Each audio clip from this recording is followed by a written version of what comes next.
விடாமுயற்சி டீசர் வந்து எல்லாத்துக்கும் கொடுத்த ஷாக்ல சொர்க்கவாசல்ன்ற படத்தையே எல்லாரும் மறந்துட்டாங்க. அதை பார்த்தா கொஞ்சம் பாவமா இருக்குது. சூப்பரா இருந்திருக்க வேண்டிய படம், பட் கொஞ்சம் சுமாரா தான் இருக்குது. ஸோ தியேட்டர்ல வேணும்னா ட்ரை பண்ணி பாருங்க, டிசப்பாயிண்ட் ஆக மாட்டீங்கன்னு நினைக்கிறேன். பட் நாம இது ரெண்ட பத்தியுமே இன்னைக்கு வீடியோல பேச போறது இல்ல. அஃப்கோர்ஸ் விடாமுயற்சி பத்தி பேசுறதுக்குலாம் இன்னும் நாள் இருக்கு. பட் இன்னைக்கு பேசியாக வேண்டிய விஷயம் என்னன்னா, இன்னும் 4 நாள்ல புஷ்பா 2 வரான். அவனை ரோஸ்ட் பண்ண சொல்லி எல்லாரும் கேட்பீங்க. எப்படி ரோஸ்ட் பண்றது, நான் இன்னும் பார்ட் 1 பார்க்கலையேன்னு சொல்லிடக்கூடாதுன்ட்டு இருக்க எல்லா வேலைக்கும் நடுவுலையும் உட்காந்து புஷ்பா 1 பார்த்தேன். அதாவது சமந்தாக்காகவே ஏகப்பட்ட குரூப் தியேட்டருக்கு போச்சு. அதுல என் ஃப்ரெண்டு குரூப்பும் ஒண்ணு. நான் அப்பயே சொன்னேன், சிங்கிள் ஐட்டம் சாங்க்கு ஆசைப்பட்டு உயிரை விட்டுறாத, ஓடி போயிரு, கான்ஃபிடன்ட் இல்லாத பாய்ஸ் அப்படின்ட்டு சொல்லிட்டு பார்த்துட்டு வந்தானுங்க. இப்போ அவனுங்களை நினைச்சா சிரிப்பா இருக்குது. நானாவது ரோஸ்ட் போடணும்ன்ற காரணத்துக்காக ஆதிபுருஷ் FDFS போனேன், போலா FDFS போனேன், கிசிகி பாய் FDFS எல்லாம் போனேன். ஆனா ஒரு ஐட்டம் சாங்குக்கு ஆசைப்பட்டு சீரியஸ்லி அந்த டைம்ல ஒரு மிகப்பெரிய குரூப் இந்த படத்துக்கு போச்சு. அந்த பாட்டு வர வரைக்கும் இதெல்லாம் எப்படிடா பெரிய ஸ்கிரீன்ல சகிச்சுட்டு பாத்தீங்க?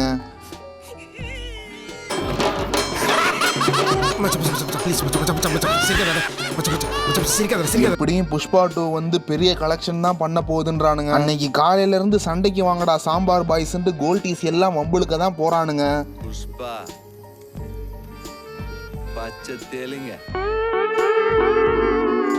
சோ அதுக்கெல்லாம் முன்னாடி இந்த புஷ்பா 1 பத்தி நானும் ஒரு சின்ன ரோஸ்ட் போட்டுட்டு ப்ளீஸ் சரி இவ்வளவு கெஞ்சி கேக்குறேன், முடிச்சிட்டு போ. அது போக பார்ட் 2க்கு இவனுங்க பண்ற ப்ரொமோஷன் லட்சணங்கள் எல்லாம் பத்தியும் பேசலாம்னு இருக்கேன்ப்பா. உனக்கு வேலை இல்ல தெரியுது எனக்கு.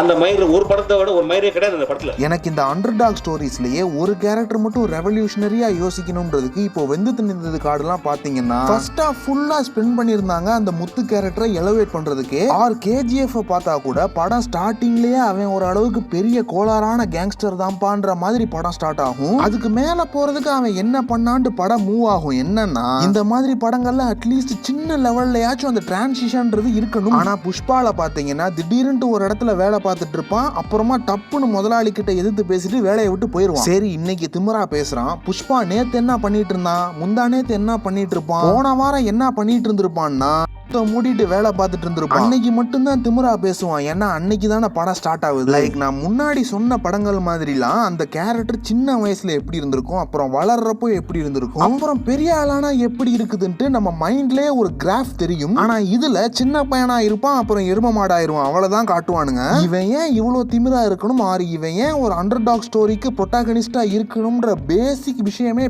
ஆட்டம் இருக்கனால என்னடா பெரிய வெண்ணையாடா அந்த புஷ்பான்ட்டு ஸ்டார்டிங்கே அது ஒரு இரிட்டேட்டிங் கேரக்டரா தான் ஸ்டார்ட் ஆகுது. சரி போக போக இவன் பெரிய ஆள் ஆகணும், அதான கதை. அப்புறம் போக போக இருக்க எல்லாத்தையும் விட இவன் ரெவல்யூஷனரியா பிரில்லியண்டா இருக்கணும், அதானே. சரி இவன் என்னத்தான் அப்படி பிரில்லியண்டா இருக்கான்றத பார்த்தா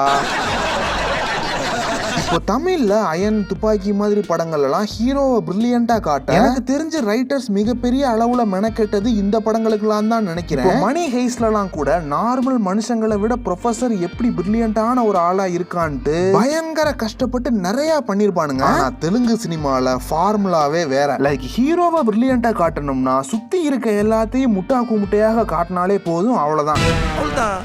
இந்த புஷ்பா யூனிவர்ஸ் போலீஸ் காரணங்கள்லாம் 2D உலகத்துல தான் இருப்பானுங்கன்ற மாதிரி அப்பு டவுன்ன்ற டைமென்ஷன்ஸே அவனுங்களுக்கு இருக்காது. ஏண்டா இதுக்கு பேர் ஒளிச்சு வைக்கிறதாடா?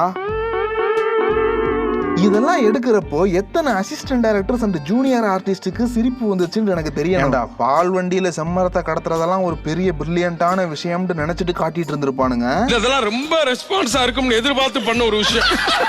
அதான் என்னால படம் பாக்குறப்ப சிரிப்பு அடக்க முடியல. இதெல்லாம் கூட விடுங்களேன், இந்த செம்மரத்தை வெட்டி கொஞ்ச நாள் காய வச்சுதான் அனுப்புவானுங்கன்ட்டு ஒண்ணு இருக்கு. அதை தண்ணியில போட்டா டேமேஜ் ஆகி அந்த உட்டே வேஸ்ட் ஆயிரும்னு நினைக்கிறேன். அப்படி இருக்கப்ப ஒரு வாட்டி லாரியோட சேர்த்து குட்டைக்குள்ள இறக்கி விட்டுருப்பான், இன்னொரு வாட்டி ஆத்துக்குள்ளே போட்டு விட்டுருவான். ஆக்சுவலா சந்தன மரமே மிதக்காதுன்னு சொல்லுவானுங்க. எவ்வளவு முட்டாள்தனமா படம் எடுத்திருக்கானுங்கன்னு பாருங்களேன். பச்சை தேலுங்க.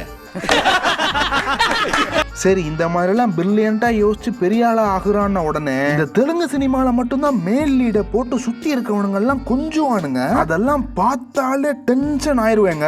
ஏன்டா என்னைய ஜாலியா வச்சுக்க, ஒரு வாட்டி அவ என்ன பார்த்தான்ட்டு பொய் கூட சொல்ல மாட்டேடா, நான் அவட்டே போய் என்னைய பார்க்க சொல்றேன்னு சொல்லுவானா. அதுக்கு அவன் ஃப்ரெண்டு இருந்துட்டு மாப்பிள வேணாம் மாப்பிளன்ட்டு புடிச்சு இழுப்பானெல்லாம். அங்க இருந்திருந்தா போடா போய் செருப்படி வாங்கடான்னு விட்டுருப்பேன். நீ கார் வாங்கிட்டு வா, நீ காரை வாங்கிட்டு வர்ற வரைக்கும் நான் இங்கதான் உட்காந்துருப்பேன் சொல்லுவான். உட்காருடா வெண்ண, அடிக்கிற வெயிலுக்கு நல்லா பொழக்கட்டும்ட்டு நல்லா போயிருவேங்க. அந்த அளவுக்கு போட்டு டென்ஷன் ஆக்குறானுங்க. இந்த கிஸ்கு பாட்டுல கூட டெவலப்படுத்தே ராஜான்ட்டு அவனை கூப்பிட்டு முதுகு சுரிஞ்சிட்டே இருப்பா. அப்பெல்லாம் திரும்பி சொல்லடா மயிராண்டி, அவ உன்னை போட்டு கொஞ்சிட்டு இருக்கான்ட்டு. எந்த அளவுக்கு ஹீரோ கேரக்டர்ஸை வெறுக்க கூடாதோ அந்த அளவுக்கு ஒரு சில தெலுங்கு ஆக்ஷன் ஹீரோஸை பார்த்தாலே எரிச்ச கூந்தலா இருக்கும். சின்ன வயசுல இருந்து பார்த்த சினிமாஸோட கம்பேர் பண்ணா இருக்கிறதுலே எரிச்சலான ஃபீமேல் லீடு கேரக்டர் வந்துட்டு இந்த புஷ்பால தான் இருக்கு. அதாவது இது ஒரு படமாலாம் விடுங்க, ஒரு ஹியூமன் பீயிங்காவே எவ்வளவு மோசமானவனுங்களா இருக்கானுங்கன்னு பாருங்களேன். இன்னைக்கு தேவரா வரைக்கும் ஏதாச்சும் வில்லன்ஸை ரொம்ப ப்ரூட்டலா அக்ரெசிவா காட்டணும்னா ஏதாச்சும் பொண்ணுங்க மேட்டரை இழுத்து பொண்ணுங்களெல்லாம் டார்ச்சர் பண்றான். கல்யாணமாக போற பொண்ணு முந்தின நாள் ஜாலி ரெட்டி கூட இருந்தாதான் அடுத்த நாள் கல்யாணத்துக்கு போகணும்ட்டு ஒண்ணு காட்டுவானுங்க. இப்போ இந்த டீடைல் மண்ணாங்கட்டியை தெரிஞ்சு நாங்க என்ன பண்றது? இதனால இவன் ரொம்ப கொடூரமானவன்ட்டு நான் நினைக்கணுமா, இல்ல இவனை பார்த்து நான் பயப்படணுமா? எல்லா தெலுங்கு படங்கள்லயும் இந்த டீடைலை தான்டா மிஸ் பண்ணாம காட்டிடுறீங்க. கோல்டீஸ் ஒருமைப்பாடுன்றது காஜில மட்டும் தான்டா இருக்குது. வில்லன்ஸ் அக்ரெசிவா காட்டணும்னா பொம்பளை, படத்தை ப்ரொமோட் பண்ணணும்னா பொம்பளை, காமெடி பண்ணணும்னாலும் ஏதாச்சும் சென்சிட்டிவான மேட்டர்ன்ட்டு மொத்தத்துல இவனுங்களுக்கு ஆடியன்ஸை எங்கேஜ் பண்ற எலிமெண்டே பொம்பளைங்க தான்ற மாதிரி வெறி பிடிச்சு போய் சுத்திட்டு இருக்கானுங்க. ட்ரெய்லர்ல என்ன போட்டிருந்தீங்க? சுகுமார்ஸ் ரைட்டிங்கா? அதுக்கு வரேன், அடுத்து வரேன். இந்த 500 ரூபா கொடுத்தா லுக்கு விடுறது, 5000 ரூபா கொடுத்தா கிஸ் கொடுக்கறதுன்ற எச்ச ரைட்டிங் எல்லாம் என்னமா செகண்ட் ஹாஃப்ல ஜஸ்டிஃபை பண்ண ட்ரை பண்ணுவாங்க தெரியுமா?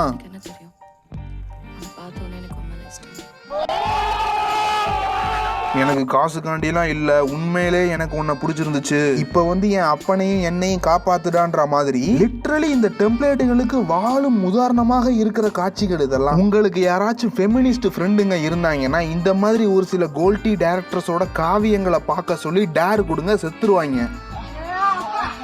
செய்யறது சந்தன கடத்தல், இதுல அவன் இவனை ஏமாத்திட்டான், இவன் அவனை ஏமாத்திட்டான்ட்டு இவங்களுக்குள்ளே சண்டை போட்டு பானுங்க எச்ச பசங்க. சரின்ட்டு இருக்க எல்லா தற்கொலை வில்லன்ஸையும் கடந்து வந்தா செகண்ட் பார்ட்டுக்கு ஃபாஃபா தான் வில்லன்ட்டு ஃபாஃபாவை கொண்டாந்து அங்க கல்யாணத்தை வச்சுட்டு இங்க இவனுங்க அவுத்து போட்டு நின்னுட்டு கொடுமடா. என்னடா சும்மா நொச்சு நொச்சுன்ட்டு ஸ்ட்ரெயிட்டா பிரதமர் மாளிகைக்கே போய் எல்லாத்தையும் அடிச்சு போட்டு பிரசிடென்ட் ஆகும். ஏன்னா கிராவிட்டியும் உனக்கு தான் ஹெல்ப் பண்ணுது, சயின்ஸ்ல இருக்க எல்லா லாஸும் உனக்கு தான் ஹெல்ப் பண்ணுதுன்ற போடா உலகத்துல இருக்க எல்லாத்தையும் அடிச்சு போடுற மாதிரி காட்டுடா, நாங்க லூசு கும்பிட்ட மாதிரி பாக்குறோம்ட்டு மண்டை காஞ்சு போச்சுங்க படம் பாக்குறப்போ. இந்த கொஞ்சிறது, ஃபோர்த் வால் பிரேக் பண்ணி ஆடியன்ஸை முறைக்கிறது, அப்புறம் பல கிரிஞ்சு சீன்ஸ் எல்லாம் தாண்டுனா எல்லா சாங்ஸ் அண்ட் சில எலோவேஷன் சீன்ஸ் எல்லாம் கொஞ்சம் நல்லா இருந்துச்சு. பார்ட் 2க்கு இவனுங்க மலையாட்டம் நம்பியிருந்த கிஸ்கு பாட்டு ஒரு முடிய கூட எந்திரிக்க வைக்கல. பாட்டும் டோட்டல் வேஸ்ட் ஆகி இவனுங்க கான்ட்ரவர்சியா ட்ரை பண்ண லிரிக்ஸையும் ஒருத்தனும் கண்டுக்காம போயிட்டான். என்னடா லிரிக்கல் வீடியோ இது, ஏஐ அது இதுன்ட்டு என்னென்னமோ வந்துருச்சு, இன்னும் மயிராட்டம் லிரிக்கல் வீடியோ எடிட் பண்ணி வச்சிருக்கீங்க. சமந்தா காண்டி பார்க்க வந்தவனுங்க இப்ப ஸ்ரீலீலா காண்டிலாம் பார்க்க வர போறது இல்ல. சோ நிறைய காஜி ஆடியன்ஸோட டிக்கெட்ஸ் வர போறது இல்ல. தெலுங்கு ஆடியன்ஸே இந்த படத்தை போட்டு ஹேட் பண்ணிட்டு தான் இருக்கானுங்க. ஃபேன் வாரண்ட் இல்லாம புஷ்பா 1 தெலுங்குல நிறைய பேருக்கு ஒர்க் ஆகல, ஹிந்தியில தான் பெருசா போச்சு. இப்போ பார்ட் 2 1000 கோடி அடிக்க போகுதுன்றானுங்க. என்ன கருமம்னு தெரியல. அடுத்து ஏதோ பாட்டு வருதான், அது ஏதோ இந்தியா ஃபுல்லா பெரிய வைரல் ஆகி பெரிய ஹைப்பை கிரியேட் பண்ணாதான் உண்டு. இல்லாட்டி 4ஆம் தேதி நான் ஒரு ஸ்டோரி போடுறேன், உங்களுக்குலாம் தெரியாத விஷயம் நான் ஒன்று சொல்றேன், நாளைக்கு புஷ்பா 2 ரிலீஸ். ரோஸ்ட் போடலைனாலும் யாரும் விட்டுற மாட்டேங்க, நானும் இந்த மாதிரி ஸ்ட்ரெஸ் பஸ்டர்ஸ் எல்லாம் மிஸ் பண்ணிடாம போயிட்டு வந்துருவேன். காசு போட்டு படம் பார்க்க போறீங்களா இல்ல எல்லா யூடியூபர்ஸோட ரோஸ்ட்டுகளையும் பார்க்க போறீங்களான்ட்டு நீங்களே முடிவு பண்ணிக்கோங்கப்பா. நான் வந்துட்டு போன வாரம் ஃபுல்லா என்ன பண்ணேன்னா ஒரு வீடியோவை முடிச்சு கான்சென்ட்ரேட் பண்ணி அதை மட்டும் அப்லோட் பண்ணாம அட் அ டைம்ல 3 வீடியோஸை சேர்ந்தாப்ல பண்ணிட்டு இருந்தேன். அதுல 1 இது வந்துருச்சு, அடுத்த வீடியோ இன்னைக்கே வந்துடும் மெம்பர்ஷிப்ல. அப்புறம் 2 நாள்ல இந்த கிறுக்கன் வர்றதுக்குள்ள இன்னொரு பெரிய மெம்பர்ஷிப் வீடியோவும் வந்துடும். சாரு 8 நிமிஷத்தை தாண்டிருச்சு.